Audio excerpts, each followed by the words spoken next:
तो दोस्तों आज की इस वीडियो में मैं आपको बताऊंगा भारत सरकार द्वारा लागू की गई पंचवर्षीय योजनाओं के बारे में। दोस्तों आप में से बहुत से स्टूडेंट्स, बहुत से दोस्तों ने ये बात कही थी कि इकोनॉमिक्स के इस टॉपिक को प्लीज़ कवर कर दीजिए, क्योंकि इसमें से बहुत सारे प्रश्न, बहुत सारे ऑब्जेक्टिव्स बनते हैं जो कई सारे एग्जाम्स में आते हैं। तो मैंने सोचा कि इस टॉपिक को कवर कर दिया जाए। अब देखो, इसके नाम से पता चल रहा है कि योजनाएं बन रही हैं। तो योजना बनाने के लिए एक स्पेशल आयोग की ज़रूरत पड़ती है। तो आपको पहली चीज़ तो यही याद रखनी है कि 15 मार्च 1950 को, यानी कि आज़ादी मिलने के बाद, आपको पता है 26 जनवरी 1950 को कॉन्स्टिट्यूशन यानी कि संविधान लागू हुआ। उसके 2 महीने के अंदर ही 15 मार्च 1950 को एक योजना आयोग का गठन हुआ जो ये पंचवर्षीय योजनाएं बनाता था। तो जो पहला ऑब्जेक्टिव है वो आपको यहीं से बनता है कि योजना आयोग कब बना था, उसका गठन कब हुआ था, 15 मार्च 1950 को, और वही बनाता है पंचवर्षीय योजनाएं। ठीक है। अब इसके बाद देखो, अगर कोई योजना बन रही है तो ऑब्वियस सी बात है कि उस योजना में सबके लिए सब कुछ होगा, जैसे कि गरीब लोग हैं, मिडिल क्लास लोग हैं, कुछ पिछड़े वर्ग हैं, कुछ जनजाति हैं, वगैरह वगैरह। इन सब के लिए अगर कोई योजना बन रही है तो उसको फाइनल झंडी देने के लिए, हरी झंडी देने के लिए, फाइनल परमिशन देने के लिए एक और परिषद होना चाहिए जो एक बार उसको देखेगा। अगर वो चीज़ सही है, पंचवर्षीय योजना सही है, तो वो उसको परमिशन दे देगा। तो वो कौन करता है? उसको हम कहते हैं राष्ट्रीय विकास परिषद। राष्ट्रीय विकास परिषद कब बना? 6 अगस्त 1952। अब देखो, ये 2 डेट्स हो गई, एक 15 मार्च 1950 योजना आयोग, और फिर 6 अगस्त 1952 राष्ट्रीय विकास परिषद। अब देखो, इस परिषद और इस आयोग ने मिलके साल 1951 से लेके साल 2012 तक कुल 12 पंचवर्षीय योजनाएं और 7 एक वर्षीय योजनाएं लागू की। और इन्हीं पंचवर्षीय योजनाओं के लागू होने से लेके इनके उद्देश्य तक के बीच में ही प्रश्न बनते हैं, ऑब्जेक्टिव्स बनते हैं, जिन्हें हमें पढ़ना है। अब देखिए, 12 पंचवर्षीय योजनाएं हैं और इनको याद करना बहुत मुश्किल है। पहले तो इनके साल याद करो, फिर इनके मॉडल याद करो, फिर इनके उद्देश्य याद करो।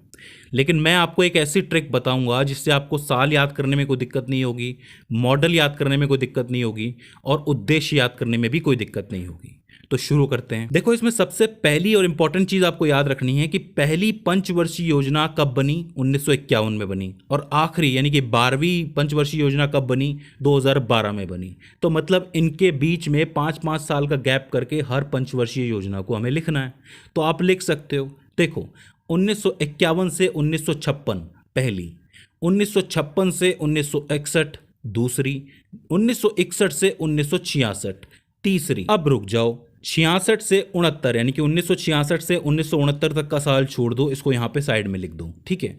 फिर 1969 से 5 साल आगे बढ़ाओ तो कितनी बड़ी? 1974। फिर 1974 से आगे बढ़ाओ 78 तक। अब रुको, 1978 से 1980 के बीच में एक और गैप आ गया, तो इसको भी साइड में रख दो। इसके बाद 1980 से 1985, 1985 से 1990, उसके बाद एक और गैप आएगा 1990 से 1992 के बीच में, तो इसको भी साइड में रख दो। उसके बाद आपको सीधे चलते जाना है, 1992 से 1997, 1997 से 2002, 2002 से 2007, 2007 से 2012 और 2012 से 2017। तो आप एक चीज देखेंगे कि सब में 5-5 साल का गैप है। सिर्फ 3 बार ऐसा हो रहा है जहां पर योजनाएं नहीं बनी, मतलब 1966 से 69, 78 से 80 और 90 से 92। तो अब आप एक चीज मेरे को बताओ कि ये लाइन से 12 याद करना आसान है कि इन 3 को याद करना आसान है? आप खुद से चार्ट बना सकते हो 51 से 2012 तक का, जहां पे आप 5-5 साल का गैप दोगे। बस ये 3 गैप्स आपको याद रखना है कि 66 से 69 के बीच में गैप डालना है, 78 से 80 के बीच में गैप डालना है, और 90 से 92 के बीच में गैप डालना है। ठीक है।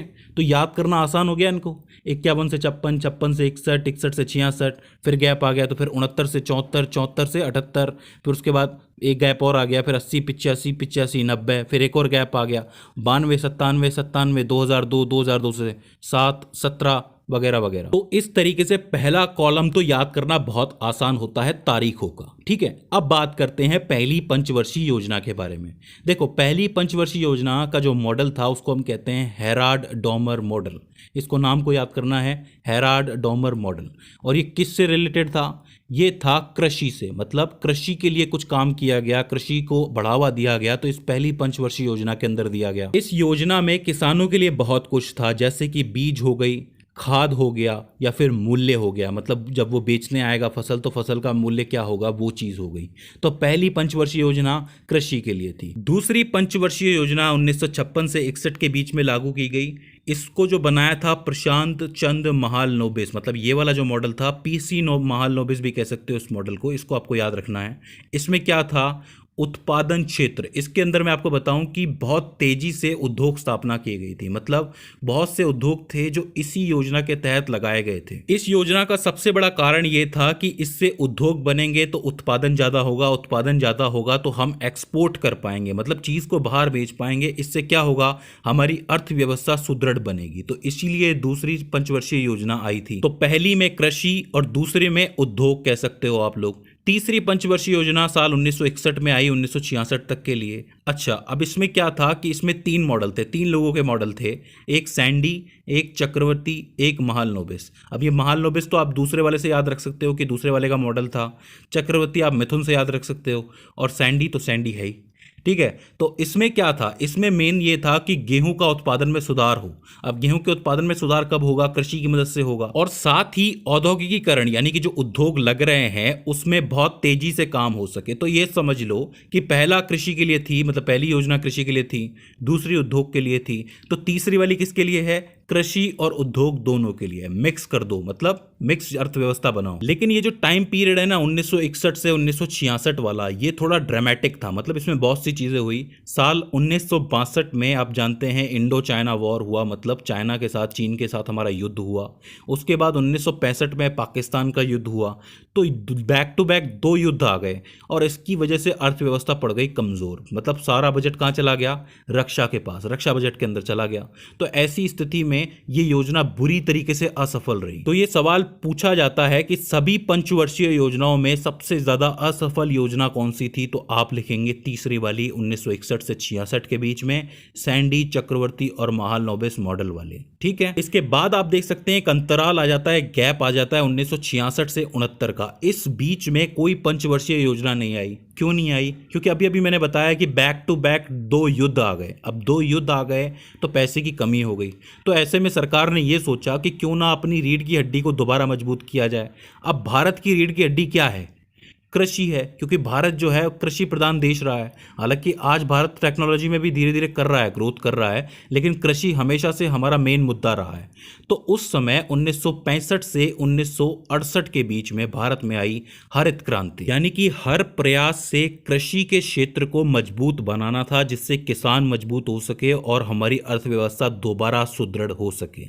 तो ये जो साल थे बहुत इंपॉर्टेंट थे, क्योंकि इसमें हरित क्रांति आई थी। और प्रश्न बनता भी है कि हरित क्रांति कौन से वर्ष के दौरान शुरू हुई और कहां इसका ज्यादा विकास हुआ। इसके बाद आई चौथी पंचवर्षीय योजना 1969 से 1974 के बीच में। इस वक्त थी इंदिरा गांधी जी की सरकार, और इसमें आपको कोई मॉडल याद करने की जरूरत नहीं है।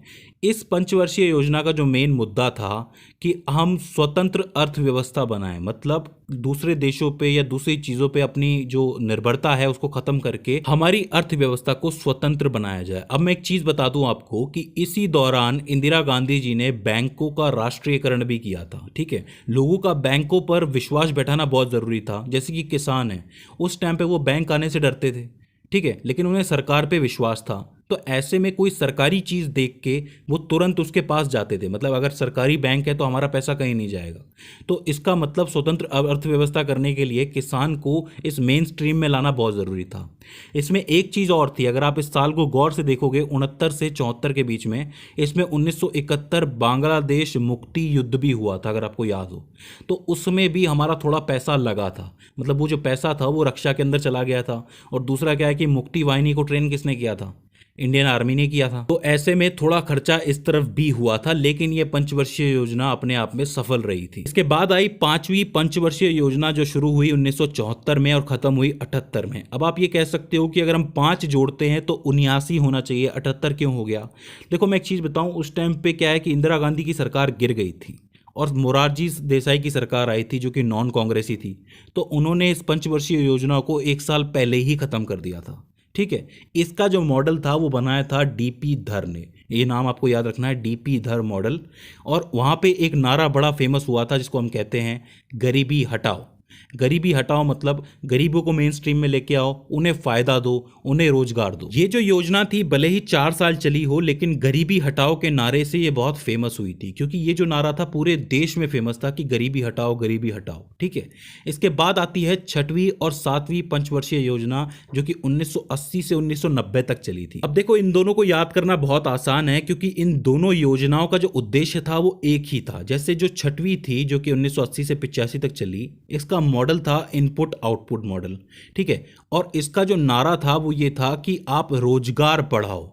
अब गरीबी हटानी है तो रोजगार बढ़ाना पड़ेगा। तो ऑब्वियस सी बात है कि ये जो उद्देश्य था कि रोजगार बढ़ाओ, अब चाहे वो उद्योग के माध्यम से हो, चाहे वो कृषि के माध्यम से हो, चाहे वो सरकारी हो, चाहे वो गैर सरकारी हो, लेकिन रोजगार बढ़ाना बहुत ज़रूरी है। तो ये चीज़ आई। अच्छा, 1985 से 90 वाली जो पंचवर्षीय योजना यानी कि अगली वाली जो है, उसके अंदर भी यही था कि आर्थिक उत्पादन बढ़ाना है, रोजगार लेके आना है। तो 5वीं, 6ठी और 7वीं पंचवर्षीय योजना आप कैसे याद कर सकते हो? पहले गरीबी हटाओ, फिर रोजगार बढ़ाओ, फिर गरीबी हटाओ और रोजगार बढ़ाओ, दोनों ले सकते हैं आप लोग, मतलब आर्थिक उत्पादन को बढ़ाओ। तो ये तीनों इस तरीके से याद की जा सकती हैं।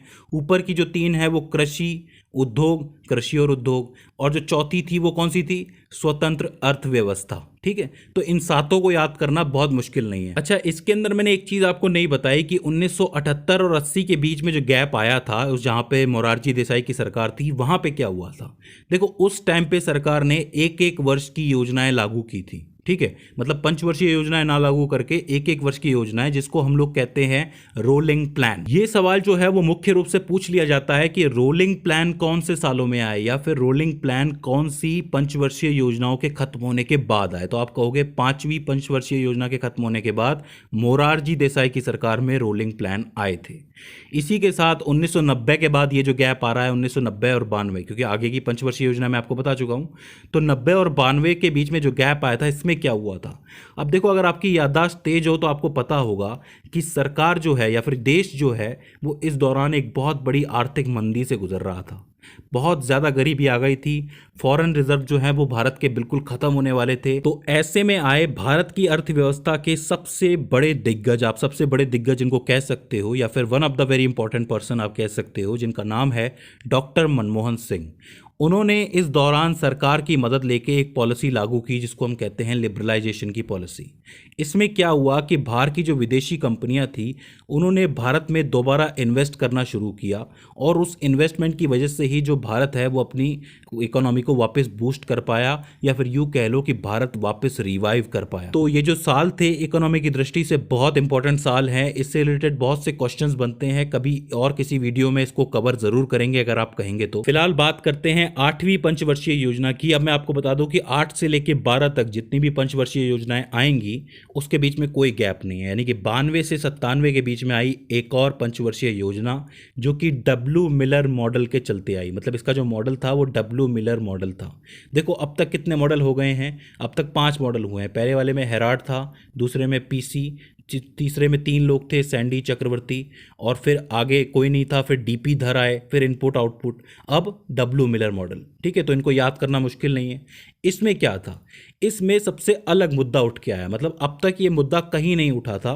इसका मुद्दा था कि मानव संसाधन विकास किया जाए। देखो, जैसे कि हवा, पानी, कोयला, पेट्रोल, ये सब संसाधन है ना, उसी तरीके से मानव भी संसाधन है। तो मानव संसाधन का विकास किया जाए। कहने का मतलब ये है कि सोसाइटी में ऐसे बहुत से लोग हैं जिनका जो लिविंग स्टैंडर्ड है, मतलब जिनकी जो जीवन जिस तरीके से वो जीते हैं, वो आप देख लेंगे तो आपको अपना जीवन के राजाओं वाला जीवन लगने लगेगा।